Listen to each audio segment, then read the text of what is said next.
G'day everybody, and good morning still. I'm Dr. Jessica Geller, and it's my distinct pleasure to introduce today our second session, but also our second keynote speaker of our 2023 mid-year seminar. We are grateful to be joined today by Dr. Joseph Rodrigo. Dr. Rodrigo is the Executive Medical Director of Anesthesia and Perioperative Medicine for MUSC's Regional Health Network. Having a diverse private practice background, he brings years of clinical, administrative, and leadership experience to MUSC. Passionate for narcotic-free anesthesia, he has spent most of his career involved in developing, implementing, and educating others in enhanced recovery after surgery pain protocols and pathways. Due to his accomplishments, he is recognized as an expert in regional anesthesia and acute pain management. Dr. Rodrigo will be speaking today on malpractice lawsuits and survival. Please join me in welcoming Dr. Rodrigo.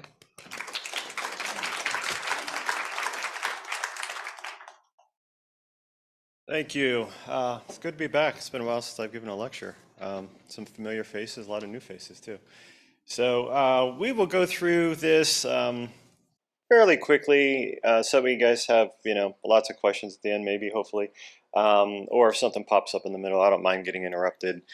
So I gave a lecture similar to this probably about 10 years ago now about a specific case, but this is going to be a little bit more general, kind of give people an idea of what to expect if you're involved in a lawsuit or you're a fact witness or an expert witness or something like that. So we'll get started here. That's one of our new buildings in Charleston. So spent a lot of money on that one. All right, I don't have anything to disclose for this lecture, so no one's paying me to be here outside of the colleges here. Just put this up there. She just mentioned pretty much everything that I've done. So, I've been part of the college now, I guess certification, I think, in early 2000s after I graduated. So been part of the Board of Governors and, involved in all this. I think it's a great college, and we got some great people leading us. So let's go ahead and get started on malpractice. So this is our objectives and what we want to look at or discuss. Some important definitions, and I think a lot of people, when they hear certain things, don't really know what they mean, and so we'll talk very specific key terms that people throw out every day. I'll discuss a little bit about malpractice insurance, especially for the young folks to understand, how insurance is, or which one has a tail, which one doesn't have a tail, costs, things like that. We'll talk a little bit about statute of limitations. It's amazing how different the states are for different lawsuits. And then we'll talk about the legal elements, what in the court of law the plaintiffs have to prove negligence or malpractice. And then talk a little bit about how to prepare a defense if you're in that situation.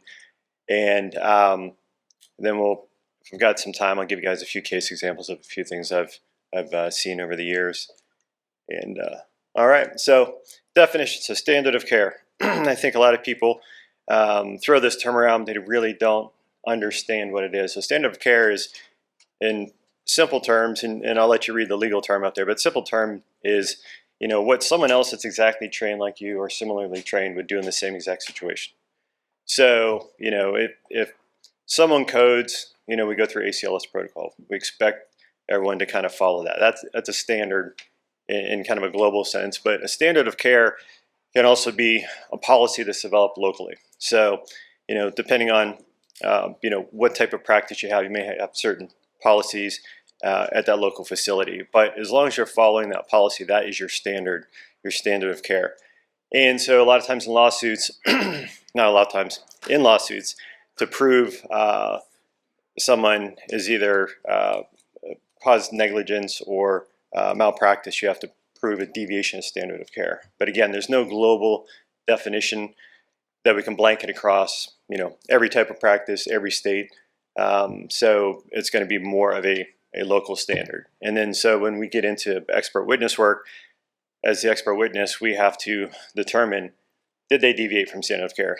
So we try to find experts that think or practice exactly like that person that is involved in the lawsuit. So as you can see at the bottom, there are no standards set forth by the ASA. You can't go in and say this is the standard of care for this or anything, because everything is so unique to the types of practices and local policies.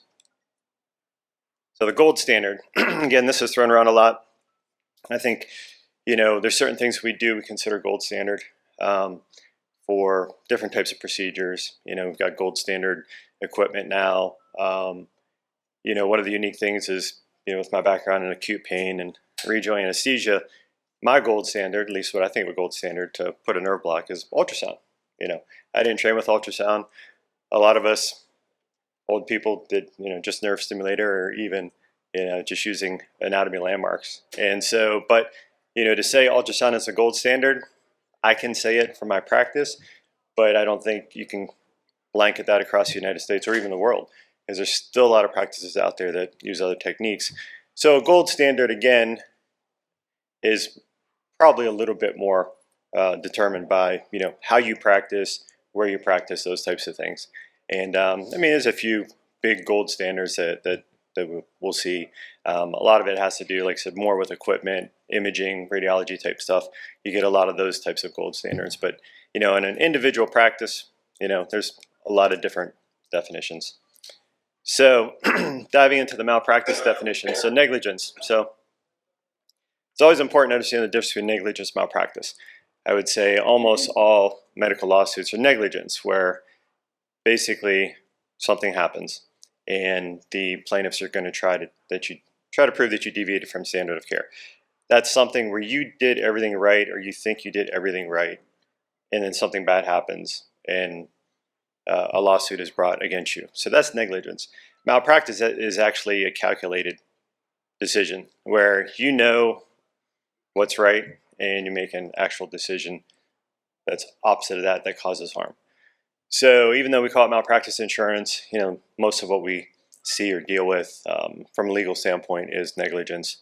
So it'll make more sense as we get through this and how the attorneys need to prove all of this.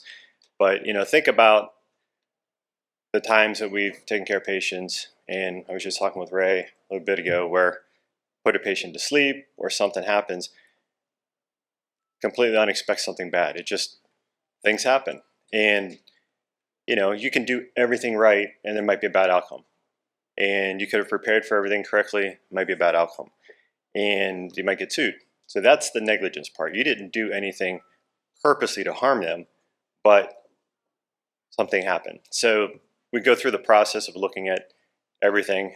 In a case like that, then, it's the plaintiffs that have to prove negligence. What's a deviation of standard of care? And to prove malpractice is extremely rare. We've got lots of examples. There was, I think, OBGYN a few years ago that would carve his initials into his patients. That's malpractice. So as opposed to negligence where things happen. All right, here's a unique term. So, res ipsa loquitur, it's layman's terms, the thing speaks for itself. And that basically means that, obviously this person did something that caused harm. There's no questioning it. And the treatment is so far below the standard of care, it's like, just write the check kind of deal. And so, state of South Carolina, we don't have this. You can't claim this. You still have to prove it in the state of South Carolina. But there are some states where it's, okay, there it is, go ahead and write the check.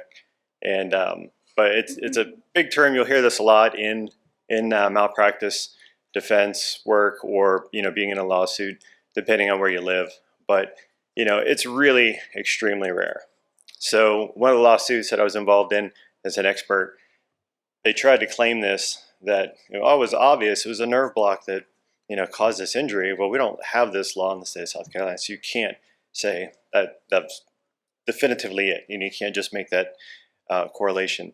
So we had to go through the whole process to prove it, and should deviation standard of care, and look at did this actually happen because of the nerve block, or were there other factors involved?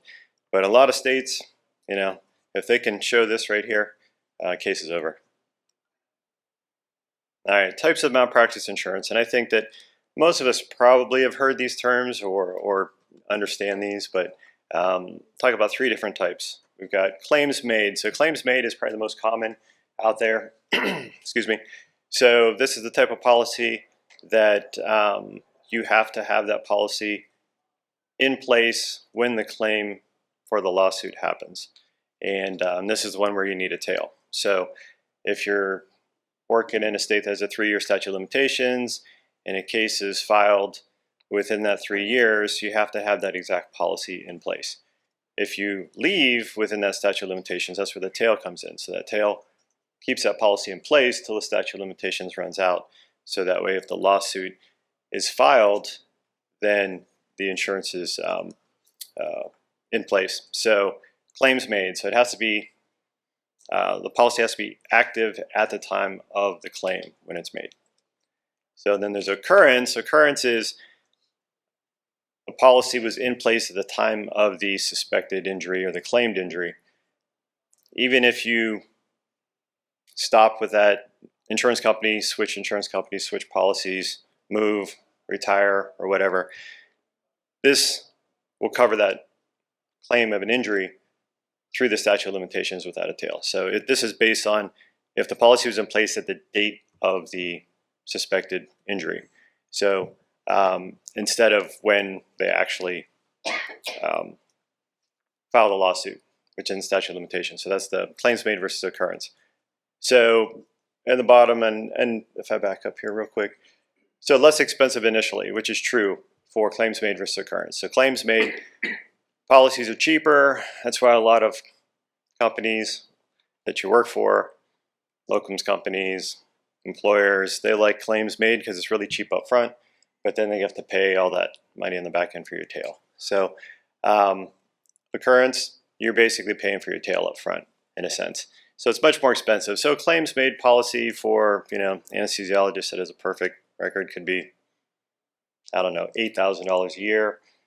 And then the tail for statute of limitations based on where you live might be 3 years. So that's maybe another $20,000 on the back end.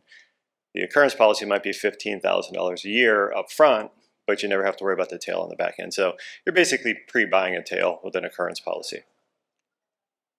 And then there's sovereign immunities. Anyone have sovereign immunity? Anyone know what that is? So if you work in a big state institution, like where I work, Medical University of South Carolina, where I trained, Ohio State, those state entities are considered sovereign entities. So the way the malpractice works with them, they're a sovereign immunity. So if you get sued, or I shouldn't say that, if there's a lawsuit for a suspected injury or a malpractice type case, the people that are involved in the case cannot be named. They have to sue the state, which is the sovereign state. So like when I was a resident, there was a couple of residents that were involved in a case. Names are dropped, state of Ohio. That's who you're suing. State of South Carolina. That's my malpractice insurance now. So if I were to do something goofy and we get sued, they're suing the state of South Carolina. They don't sue me, which is nice because you can never get named in a lawsuit and never be put on the National Practitioner Data Bank. So a little bit of safety net there. So statute of limitations. So I mentioned before, statute of limitations is the period of time that someone has to be able to file a lawsuit for the suspected injury. So every state's different. I didn't realize the variability across the country. So when you look at some exceptions, and so those of us, or I don't, but those of you that do a lot of pediatric work or OB, some of those limitations change, specifically for minors. As we know, OB, labor and delivery, is going to be pretty much 18 years. From the time of birth till they turn 18, become an adult, pretty much any lawsuit can be filed within that time frame. Foreign objects, so if someone leaves a foreign object in a patient, that doesn't matter. It could be 10 years out and then suddenly they find this. Things like that will change the statute of limitations. But for the most part, it's going to be dependent on your state. So I just kind of listed here, which was kind of interesting. I didn't realize anyone was at 1 year, but there are some states. So if you're in these states, good for you. But there's also, like in California, 1 year after discovery, 3 years after occurrence. So it's a a little bit kind of a gray zone in there. But as you can see, it's not too many one-year states. 2 years is the majority. Actually surprised me. I thought the majority of us were 3 years. So, and then we get New York, got to be different, 2.5. And then the 3-year states, and then Minnesota is 4 years. I actually was surprised because I didn't know any states were beyond 3 years. But again, state dependent, everything's so uniquely different. So, all right, so what do the plaintiffs have to do? All right, so someone says, you caused an injury, nerve injury, gave too much medicine, another, they've got a brain injury from, anoxia or something, anything that they can say is an injury. There's a subset of things that the attorneys have to be able to prove in the court of law to prove negligence or malpractice. So, so the first one, professional duty of care, that's simple. When we go in to see a patient to say hello, to get them ready for surgery, we automatically have that professional duty because we are now their physician. So that one's pretty easy. That's easy to prove.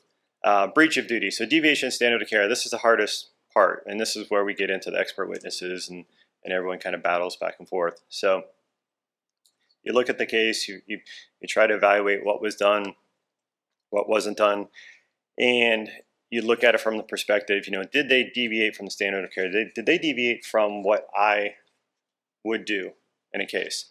And that's part of how we choose expert witnesses is you want to make sure that someone is going to understand our practice very similarly to the defendant.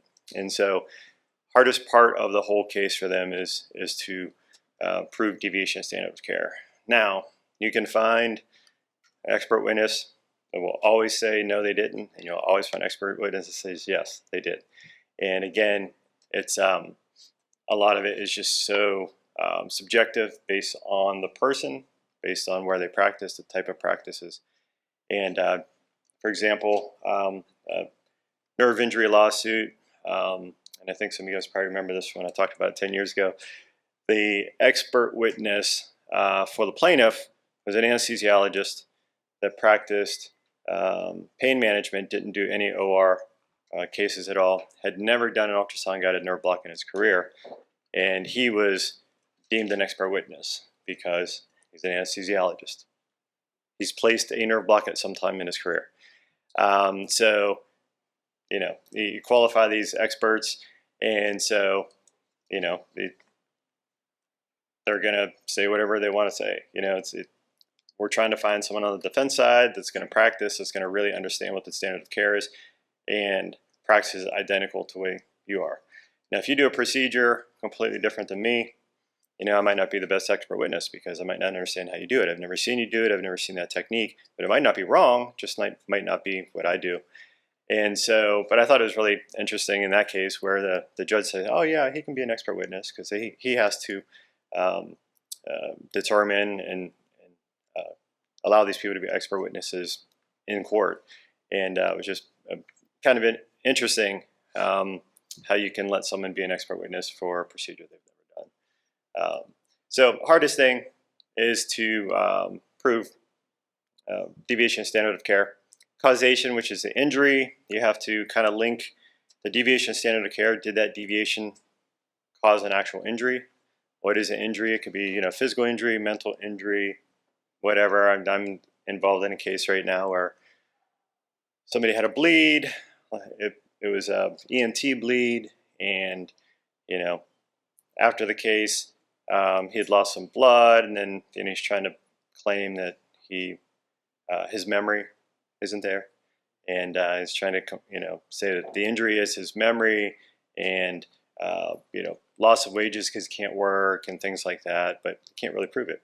We've done neuro studies on him, we've done all kinds of different psychological exams on him, and you can't prove that. So it's like, what is the injury? So physical injuries, accidentally operating on the wrong leg or cutting the wrong leg off or something, that kind of is pretty obvious. But when you get into this kind of gray area where these patients are claiming things, you're seeing a lot more of that now, kind of the mental injuries. So, but you have to prove that deviation of standard of care caused the injury, and then you got to prove is their damages. And like I said, physical, mental, financial, all of that has to be proven. They'll go through all kinds of financial documents, what they paid for, the procedure, what the insurance covered, what's out of pocket, all that type of stuff. And all of these things have to be proven to really show that there was negligence or malpractice in a case for the jury to award. Now, a lot of this stuff is pretty gray and depends on where you live and depends on how educated your jury is, and we'll talk about that in a minute, on whether or not, people really understand all these aspects that they're trying to judge. We always say it's a jury of your peers. It's really not, at least not our peers, because the majority of these people are not nearly as educated, don't understand anything about medicine.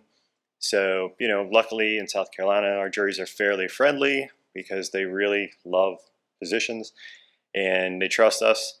So it makes it a little bit easier. Some states aren't quite like that.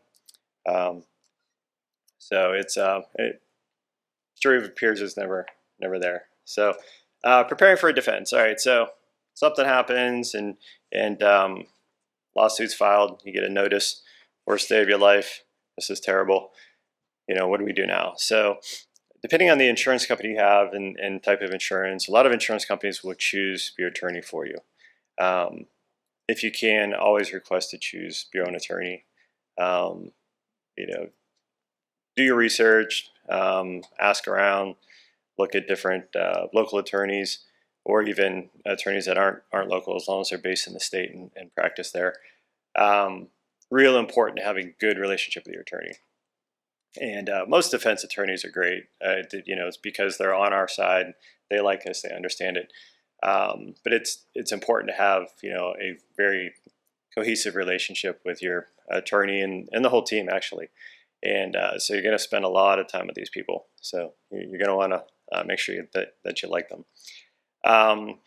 So you choose an attorney, and all right, what do we do next? All right, so now we got to go back and do our research. We got to go back and look at our own chart. We got to look at all of the information involved in this case, so that way we understand it. And a lot of times you'll go back and you'll start, you think you did one thing, and you start looking at stuff, and you're like, oh wow, maybe something didn't quite do that right. And not that you did anything wrong, not that there was negligence or malpractice, but sometimes our memories aren't what is in the chart. So we need to look at the chart very closely. And also keep in mind with your attorney, attorneys aren't medical people.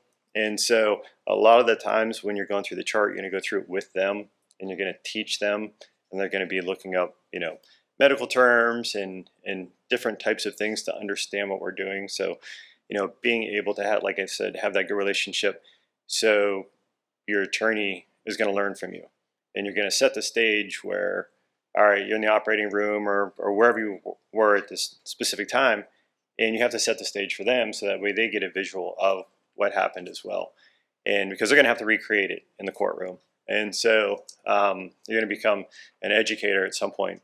And in a lot of these cases, I've spent a lot of time with a couple of attorney friends that I've done some cases with, where he's like, hey, can you come to the office?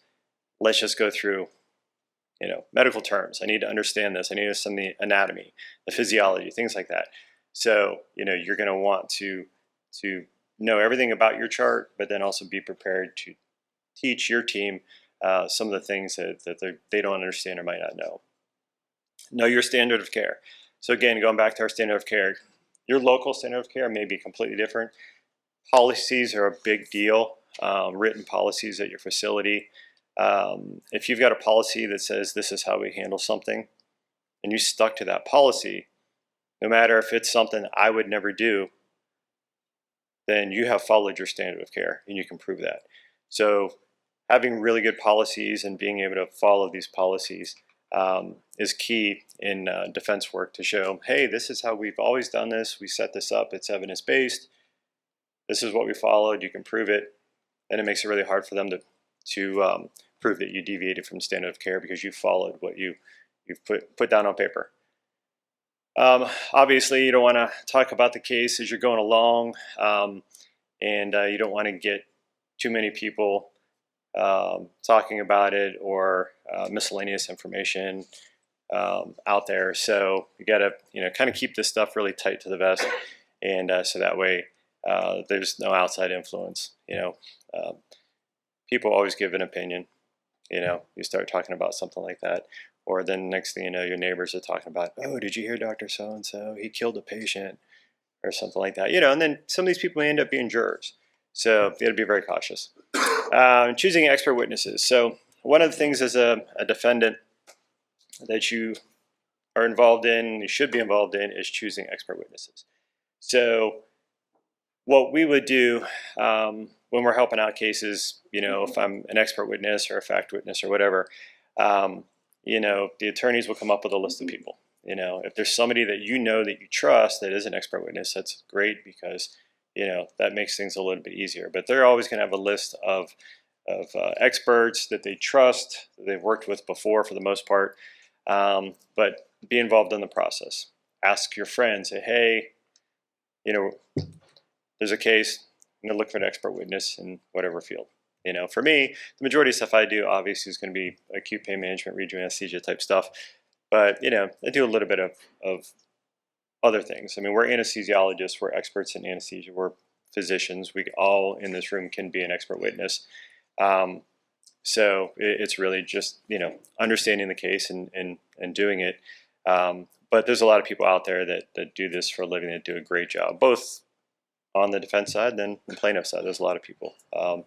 That same expert witness that was in that case I mentioned a little bit ago, he worked with that same attorney. That was his 18th case that he had done with that specific attorney. So hired guns, they'll say anything the attorneys want for money.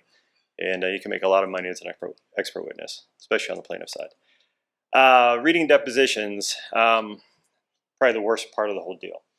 And I've got to read a deposition on Monday when I get home for a case that's going to trial in May that I'm involved in. And so you're reading depositions of fact witnesses, so people that were there during the case, during the event, and then you're reading depositions of the expert witnesses or anyone else that's involved. And so you're going to spend a lot of time just reading it, and you got to understand every little thing they say. And then keep in mind, as the defendant, you can show up to all depositions if you're able to. You're allowed to be there to listen to the attorneys ask the questions and just see these experts. And it's kind of daunting. I mean, I've had some defendants not defendants, but but as we're giving depositions, you got a room full of people. Everyone's just kind of there watching. Family members or whatever. They're all sitting around listening to you. It can be a little daunting when you're sitting in a room where you're just getting grilled by an attorney, and they're just trying to make you say something that you're not supposed to say or you don't want to say, and you got all these eyes on you. So, but just keep in mind, you can go and you can be that person. You're the defendant. You're allowed to be there. You can see these people. You can see how they act, and you get an idea of what is going to be said in the court as well. Because typically, what they do with depositions is they ask you all these questions. You get to the courtroom, they ask you the exact same questions. They want to make sure your answers are identical to the same answers that you gave in your deposition. Deposition preparation, huge. It's getting yourself prepared to be attacked by a plaintiff's attorney is very difficult. The first time I did it, it's nerve-wracking. I mean, you just sit there, you're sweating, you're shaking, because they come strong. I mean, it's a personal attack on you, not just your knowledge, but they're trying to beat you down every way they can. So, because they want to break you down, they want you to say stuff that you don't mean. It's all on the court record. If you say something by accident and you don't realize you say it, they'll try to pull that out, and they'll try to point that against you, especially if it does anything to help their case. So your attorneys, if they're good, they're going to sit you down for many hours going through how to prepare yourself for a deposition, going through practice questions, what to expect. They'll probably know the plaintiff's attorney well. All right, he's going to do this, and he's going to stand over you, or he's going to throw stuff or whatever. They'll get you prepared for that because they'll do anything they can to rattle you to get you to say things that you don't want to say. And then testimony preparation, same type of thing, very similar to the deposition prep, except for you've got to be now prepared to sit in a little box in front of all these jurors and people sitting out there. And so it's, a deposition on crack, and you've got, the plaintiff there, you've got the family members there, and of course, then you got the jury, they're all watching you, and so getting prepared for that, being that center of attention is tough, especially as the defendant. So on my side, expert witness, you do a lot of depositions, testimonies. It's not nearly as difficult. I can't imagine, because I haven't been on the defense side as a defendant, of trying to explain myself, to these jurors and answer questions and not be nervous and not accidentally say something wrong. And I've been in cases where amazing physicians, and they just freeze up, when they're there, you've got a judge over here and you've got the attorneys here, and, courtroom full of people. He froze up, and he just couldn't answer the questions, couldn't even say his own name, I think. And it's tough. I mean, it can be really difficult. So spend a lot of time with your defense attorneys getting prepared for it. They'll put you through mock, basically a mock trial, and which is huge. Good attorneys will do that for you. What to expect in the courtroom. So jury selection is one of the most unique things you'll go through. I don't know if anyone's been on jury duty before, and you know that process. So they finally get this pool of jurors. They come in the room, and so you sit there, and then they ask them all these questions, and they want to make sure that there's no conflicts, that they don't know the defendant or the attorneys or whatever. So they go through this whole selection process, and each team can strike so many jurors. Typically, if there's a professional in the jury pool, another attorney, another physician, somebody that's highly educated, they typically get struck pretty quick, because they don't want someone on there that's going to really understand what we're talking about and kind of lead the narrative for the rest of the jurors. And so you tend to end up with most juries, I hate to say they're uneducated, but they've got a lot less education than most of us. And so, but that's what they want. They want jurors that are, one, don't understand things really well, but also just going to be ultra sympathetic and empathetic. So again, not a jury of your peers. Jurors are easily influenced. I will say, when you're up there and you're testifying, defending yourself, look at the jurors, try to make eye contact, because they like that, they enjoy it, they want to know that you're connecting with them. Typically they don't have facial expressions, but when you're making a positive influence on the jury, because they'll tend to smile at you, or you'll build some type of common ground with these people, where they start feeling sorry for the defendant because they see you getting attacked on the witness stand. So, but they're easily influenced by the antics of the attorneys, the judges, all of that. Any little thing that goes on in a courtroom. So I know we all watch a lot of TV, probably, and I've seen many courtroom dramas, and they somebody will say something, they'll get into an argument, and they'll they'll object to it, and they're like, "Oh, I strike that. Jurors, you didn't hear that." Well, of course they heard it, and it's a trick. It's like, I always say, it's like seeing Grandpa naked in the shower. You can't unsee it, right? So you can't unhear it, and it's part of the game that they play. They want to put it out there, both the defense and plaintiff. It's not just a plaintiff tactic, but you see that a lot, and it happens in the courtroom. So jurors can be influenced by things like that. So questions will follow a script. Like I said, they will follow your deposition almost to a T. So they'll ask you about all these different questions. They'll ask you the same exact questions. They want to see if your answers are different. And if your answers are different, then they can impeach you. What that means is they impeach your deposition. So your deposition, after you have a deposition, they seal it in an envelope, and it's protected. And so if you answer something differently in the courtroom, and this is not just for the defendant, this is also for us as experts, because I've been impeached before, where you change your answer. And they're like, oh, well, and they make this big antic and they pull out your deposition, they slam it down, they rip open the envelope, and they're like, but you said this, you know. And then, of course, most of the time, like, I knew I was going to get impeached because we got more information after the fact, after my deposition. So it changed some answers. And so, you know, it was a big courtroom drama. And, so they'll impeach you and they'll try to prove to the jury that you were lying or you change your answers or something like that. So be prepared for that, but just keep in mind that the script will be the same. They're going to ask the same questions. They typically don't ask a question they haven't already asked before because they don't know what that answer is going to be. And plaintiffs' attorneys like to be in control. So if they ask a question that they haven't asked before and the answer comes out and it sways the jury and the defense, they're not going to be happy. So that's why they're not going to do it. So it's just you read your own deposition over and over and over and prepare for the questions that are going to happen in the courtroom. So judge is the referee. They're really not supposed to do much, but rule, for objections and all that type of stuff. And they allow what type of information is brought in, the exhibits, answers, expert witnesses, all of that type of stuff. And they're really supposed to be impartial. I've had judges where their antics were definitely not impartial. They'll sit there and they'll make these audible groans and, huff and puff like, oh, geez, and they're not supposed to say anything.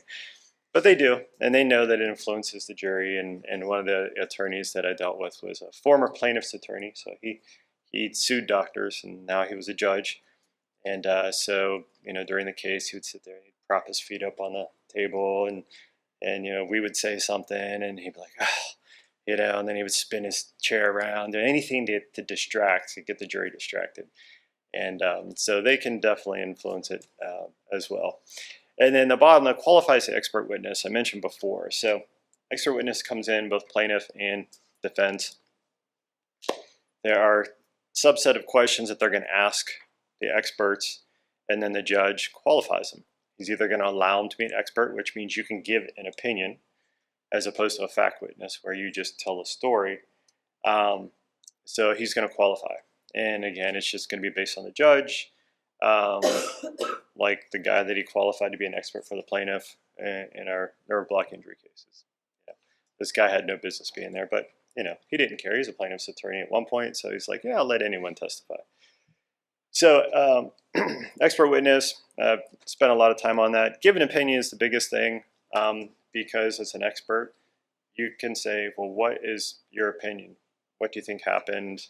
Did they deviate from standard of care or not? A fact witness, which could be either another physician that was in the room or a nurse or a tech or anybody, they just tell the story of what did I see. So it's a little bit different role, even though it might actually say a lot of the same things. Fact witnesses cannot give an opinion. Closing arguments. So opening arguments and closing arguments, the attorneys can say whatever they want. There's, that you can't object to what the other attorney's saying. You're basically setting the stage in the opening arguments of what you're trying to prove.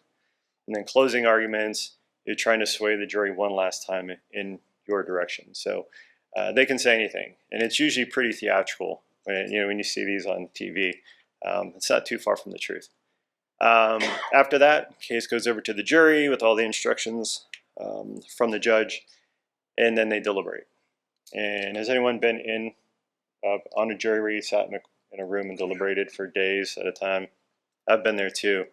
It's no fun, and it's pretty interesting dealing with everyone's opinions, and everyone hears things differently. Amazing, we're all in the same room, but we hear stuff differently. They understand differently. So when they go in to deliberate, at that point, you feel like it's a coin flip. You really don't know. Sometimes you feel pretty positive, but not sure. So, and in these types of cases, you have to prove preponderance of the evidence, which is basically 51%. Unlike murder or something like that, it's beyond a reasonable doubt. So it doesn't take much, to be able to get 51%. Now, with that being said, you can still have a hung jury. It's not like you have to have 51% of the jurors. They still have to have a unanimous vote. but they're just looking at the evidence and like, well, 51% is for the defense, 49 is for the plaintiff. I like that, as opposed to guilty or not guilty kind of deal for something else that is beyond a reasonable doubt. And then after that, so you come out, they decide, okay, the defense loses, what are the award? What are the damages awarded? So a lot of times, depending on where you are, the jurors can come up with that. They'll give you a range, or the judge will give you a say, all right, this is the law. This is the max amount based on our law that someone can be have to pay for this. And then there's the damages as far as paying for mental anguish, paying for hospital bills, things like that. So you've got kind of your main award, and you've got all these different layers to it. A lot of times the jury will actually come up with those numbers. There are times where the judge will actually set forth. But again, that's going to be more based on local state law as opposed to blanket across the country. So that's always interesting too, to see how much people value. Okay, well, this is a $10 million case versus a $1 million case, and but a lot of that's going to be determined by the state as well, because there's all kinds of limitations on all that. So preventing a lawsuit, I know we're getting probably pretty short on time here. So it's something, we all know this. You just want to make sure that you have a good rapport with your patients. Don't be that jerk. Don't make your patients feel like you're rude or you're talking over them. I try to keep everything really, really in layman's terms, almost a little too dumbed down. But sometimes you have to. And don't use big medical words with these people. Don't use abdomen, use belly, use stomach. They understand that type of stuff. So good bedside manner. Stay current on your literature. Stay current on your practice. I think sometimes people get in that rut where you train one way and that's how you practice your whole career. Well, we're in this age of technology, and we've got all kinds of new equipment out, all kinds of things that are a lot safer than what we used to use, different techniques. So just stay current, try to practice in the century that we're in. And I think that's kind of a big deal, because when you get into the courtroom, they're gonna be like, well, doctor, did you use this technique that is considered the gold standard? And if you say no, or never heard of it, or you've never practiced it, that's where they'll start to be like, well, they're not current, they're deviating from the standard of care, whatever that is. So there's all these little things that they can start to point at to show that, oh, you're just not that current physician that stays up to date on CME, for example. Practice evidence-based medicine.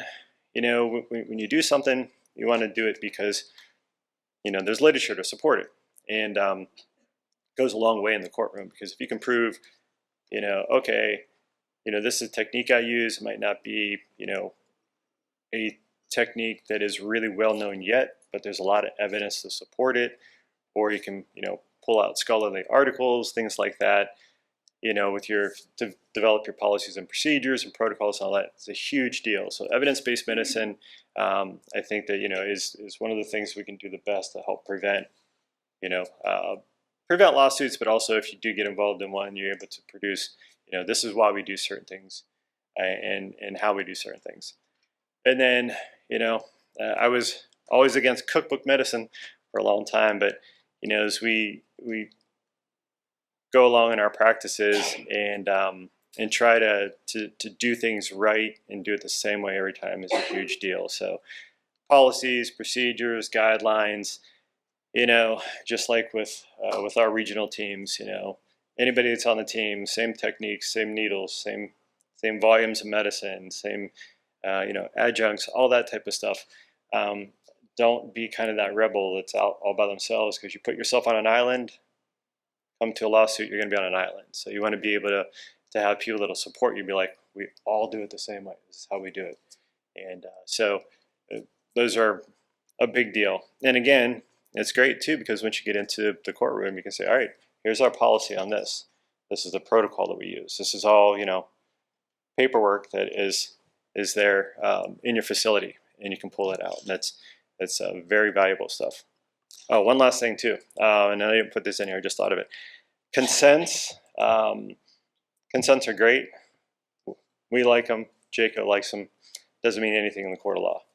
I sat in a case one time where the judge looked at the consent and goes, "This is what I think of consents," and just ripped it up. And he's like, "Doesn't matter." He goes, "Even though it's in a piece of paper, I don't know if you talked to them about that. They may have just signed the piece of paper." He goes, "Consents." So we do it, and it's the right thing to do, but just be wary. Just by having consent doesn't get you off or protect you. All right, that's about it. I was going to give you a few more cases, but we're running low on time, so if you guys have questions, go there. Oh, I got to sit over here now.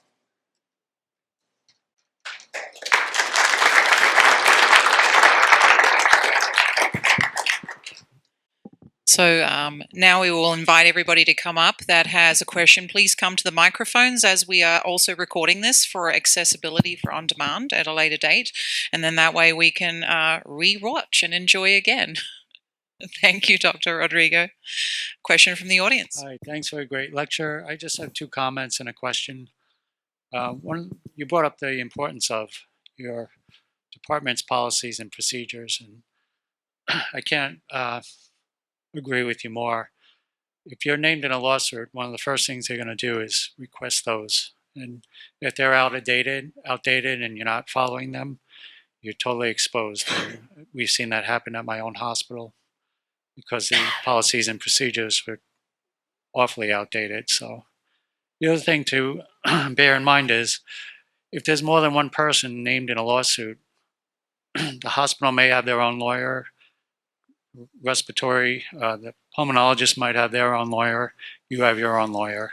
Usually you're on the same page, but not necessarily. So in certain parts of that trial, you may come up and actually be on opposite sides. So it's important to realize you're not all on the same page all the time. Just the thing on expert, the hired guns. I know in the past, specialty organizations, I think American Neurologic Society of Neurologists or neurosurgeons, they actually took action against members in their own society saying, you know, what you're saying in court is just actually not factual, and you're no longer a member. And so now a lot of these hired guns aren't even members of their own societies.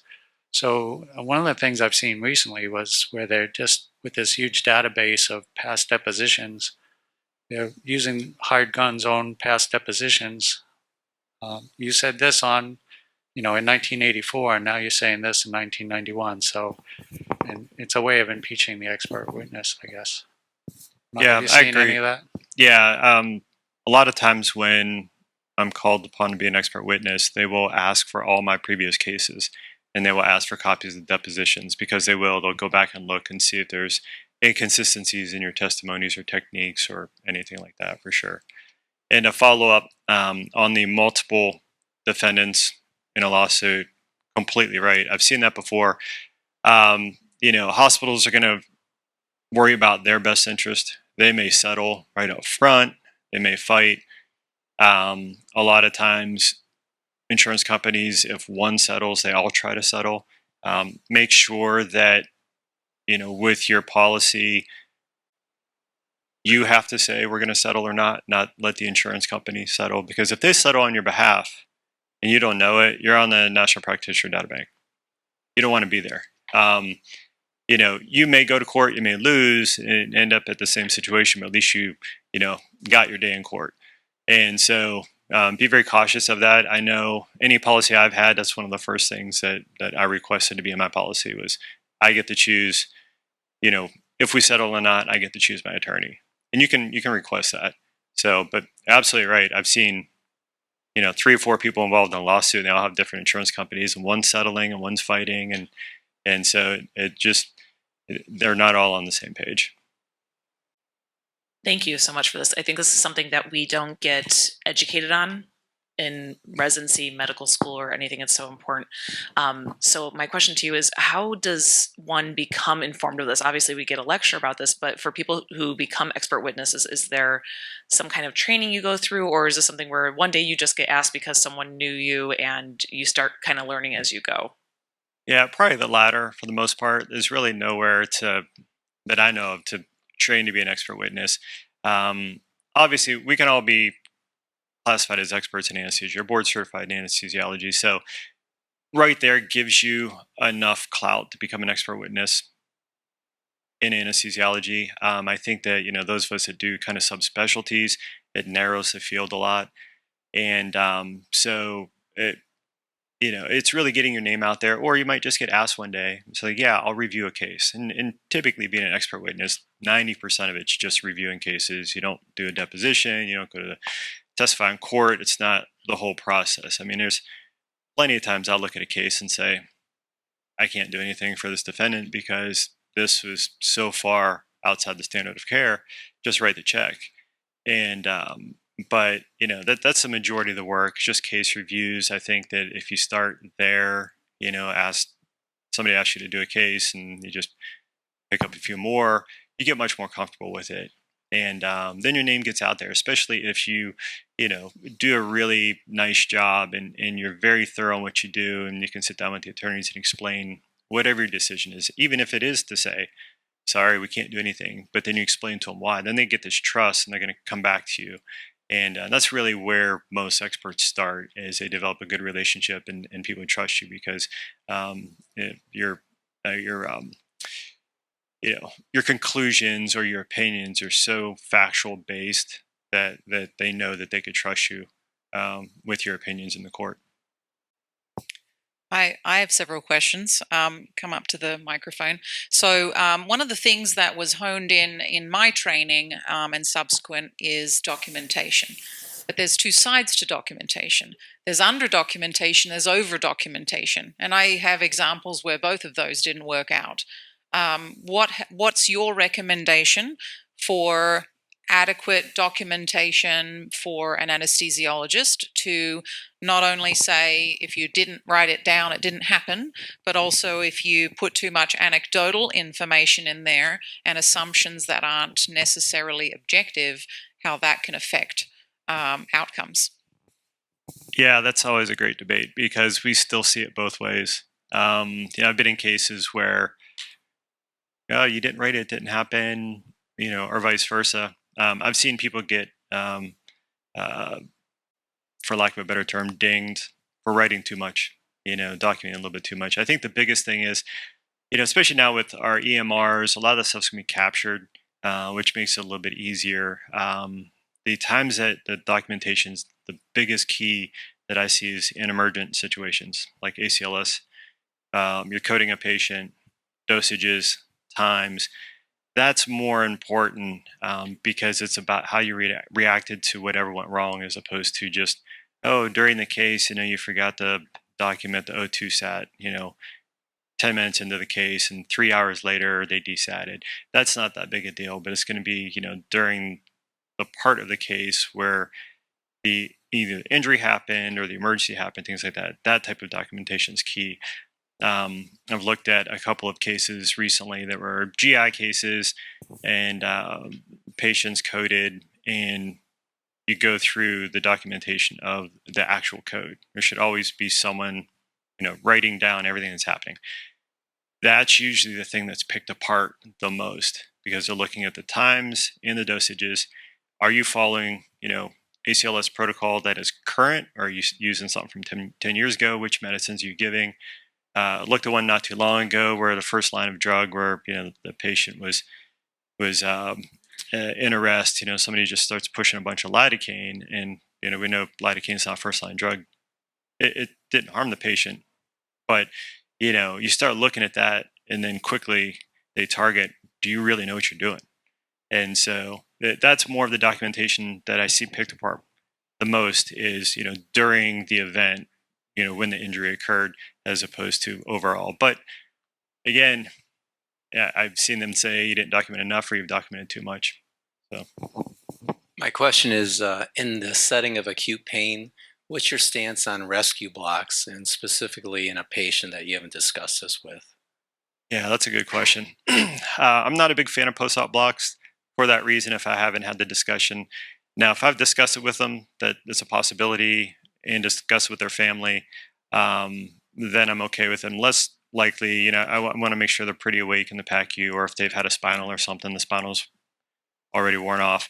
I prefer preemptive analgesia. I know a lot of people don't believe in it, but doing it ahead of time and explaining it to the patient, and they wake up much more comfortable. But rescue blocks, it really depends on the person. Personally, I'm not that big a fan of it. I'm all about doing it ahead of time, but I've done it, but it's always, I've had the discussion with the patient ahead of time, or you sit down with the family member, wife, husband, whatever, and say, hey, the surgeon really wants this, can't get their consent, just really document it well. But I don't do it on a routine basis. So another burning question that comes up all the time is device use in the intraoperative period, when we're really dependent on being able to look things up and navigate information using electronic devices. Has there been cases that you're aware of where the discoverability of device use has had a negative impact on a case due to questions of attention during a critical event? I have not been involved in any cases like that, but you hear a lot about it. They try to keep us from having our phones and iPads, stuff like that, in the operating room. It's tough. I think there's definitely a level of that, level of this distraction across the board. But we use EMRs. We have computers in there, so it's not like having our personal devices makes a big difference, because most people are surfing the web on the computer anyways, or a lot of times you're looking up true information. That's part of the case, but distraction is always key. We're going through this thing right now in our regional health network with our community hospitals. We're on Epic for our EMR, but we're not integrated, so we don't automatically transfer our information from our monitors and machines into Epic, because these are old hospitals. Infrastructure isn't great, so we're in the process of trying to get that done. And so we have our providers are spending a lot of time just punching keys, putting in vitals, things like that. And my argument is patient safety, because you're so distracted sitting there playing on the computer, even though you're doing part of the case, you're just so distracted, with your back to the patient, punching keys the whole time, entering that data. So but I mean, even that, it'd be considered the same thing, just distraction with all these devices. Back in the day, a piece of paper and a pen, you're sitting there, typically you're facing the patient the whole time, but it can be a problem. But I haven't been involved in any cases like that. Question? I have a question about doing blocks pre-op, before the surgeon shows up in the morning for efficiency. In a lot of places, we've used to do them before the surgeon would show up. So it's before the consent is signed. How about that liability? Yeah, so it depends where you practice again. So in South Carolina, since we're a physician, we can do site sign marking. Obviously, they have to have a consent done. In South Carolina, a consent can be done with a PA, NP, or a nurse. They can do the actual surgical consent. Some states you can't. I practiced in Maryland for a while. Can't do that in Maryland. It has to be either the surgeon or designated PA by the surgeon, and that had to be done before we could do a block. So we could never do something ahead of time. At my practice in Charleston, we did. We would site sign. Typically, the surgeons had the consents done in the office, and they were already over to us, so that wasn't that big of a deal. But we would do our own site marking, and we would do the block for efficiency, and then the surgeons would come in, say hello, sign, and then go to the operating room. So it's really dependent where you practice and what your laws or policies are. So. We have time for one last question. Thank you. One comment. Looking towards retirement, I was really surprised about the tail coverage. I mean, my partners, we're looking at 50 or 60 grand for tail coverage in the state of Illinois. I didn't really anticipate that. Yeah, I mean, again, it's going to be based on where you are in the insurance company that you have. But yeah, I've always had occurrence, so I've never had to buy a tail, so I have no idea what a tail costs. But I do know some people. Typically, what it ends up being is, if the tail is 3 years, it's basically 3 years of malpractice insurance that you pay for in the tail. And so, but it could be more, it could be less. It just depends on how that insurance company is. But that doesn't surprise me. Especially, Illinois might be a much more litigious state. And so, the rates may be higher. So, our malpractice rates in South Carolina tend to be fairly reasonable. I think my, occurrence-based policy is between $11,000 and $12,000 a year. Of course, that's, a perfect history. Things change, but it's, based on, I guess, locale is probably the most. In this day and age, needing an expert witness that is osteopathic anesthesiologist, is that important? And, it is to a point. So there are a couple of states that if you're a DO and you're being sued, the expert witness has to be a DO. Most states it's not like that, but there are some states. I've been involved in cases where you have to, they seek out a board certified DO in that same specialty. It has to be the same boards, everything. Most states it's not like that. Okay. Well, I guess that answers my question. Yeah. So does that do expert witnesses? They do. Well, some of them do plaintiff work, some of them do defense work. Are they specialized or they mix? I think most specialize one way or the other. I do know some that will, depending on the case, they'll look at both. I mean, I've reviewed cases for plaintiffs before because they're attorney friends that I know, but I tell them up front, I said, I'll review it for you and kind of give you my thoughts on the case, but I won't do a deposition, I won't do testimony kind of deal. I think that we've got too many of those guys out there that are willing to throw their own teammates under the bus. And so I think, defense work is the more appropriate side for us, for sure. Thanks. Following. I wanted to have everyone join me in thanking Dr. Rodrigo for his presentation. We'll now